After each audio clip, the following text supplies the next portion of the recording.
மருமகளே மருமகளே காஃபி எடுத்துட்டு வா. சூடாய் சத்தை எடுக்கணும் அத்தை. சீக்கிரம் எடுத்துட்டு வா. நான் மத்த காஃபி. அத்தை நான் சாப்பாடுல ரெடி பண்ணிட்டேன். உங்க அம்மா சாப்பிட மாட்டேங்கறா அத்தை. சரி இருமா கேக்குறேன். மவனே மவனே ஏன் சாப்பிட மாட்டேங்கிற? சாப்பாடுலாம் வேணாம்மா.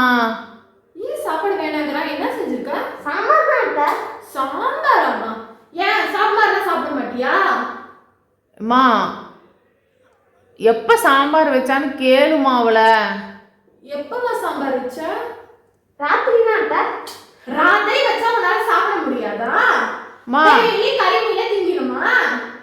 மா என்னைக்கு ராத்திரின்னு கேளுமா அவளை. என்னைக்கு ராத்திரிமா? ஒரு வாரம் இருக்காதா ஒரு அந்த அந்த சாம்பாரை நீயே தின்ன. இப்பதான் தெரியல என் மவன் ஏன் சாப்பிட மாட்டேங்கிறான்னு. உடமாவனே உனக்கு நான் முட்டை சோறு செஞ்சு தரேன்.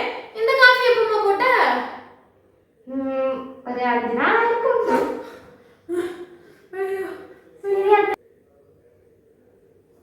அத்தை நான் முட்டை சாப்பிட அத்தை. அதெல்லாம் ஒண்ணு வேணாம். நீ சாம்பார் ஒரு வாரமா கொதிக்க வச்சு செஞ்சிட்டு இருக்கல, அந்த சாம்பாரையே நீ போய் சாப்பிடு. வேஸ்டா போயிடுது. சரிங்க அத்தை. உங்க மாமன் கிட்ட கொஞ்சம் முட்டை சார் அனுப்பிச்சு விடுங்க அத்தை வீட்டுக்கு, எங்க வீட்டுக்கு.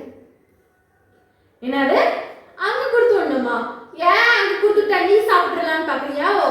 இல்ல அத்தை, சும்மா ஒரு யதார்த்தமா தான் அத்தை கேட்டேன். சொல்லு சரேந்திரால நீ. அதெல்லாம் ஒண்ணு வேணாம். இங்கே சாப்பிட்டு போயிட்டு அவனுக்கு வயிறு நிறைஞ்சிரும். திருப்பி வேணும்னா நைட் வந்து சாப்பிட்டோம். நீ போய் உன் சாம்பாரே சாப்பிடு போ.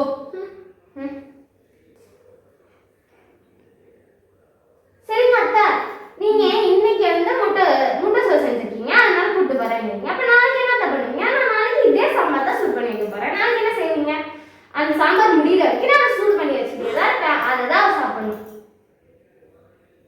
மவனே உன் ஜோலியை முடிக்காம உன் பொண்டாட்டி விட மாட்டா. பார்த்துட்டே இரு.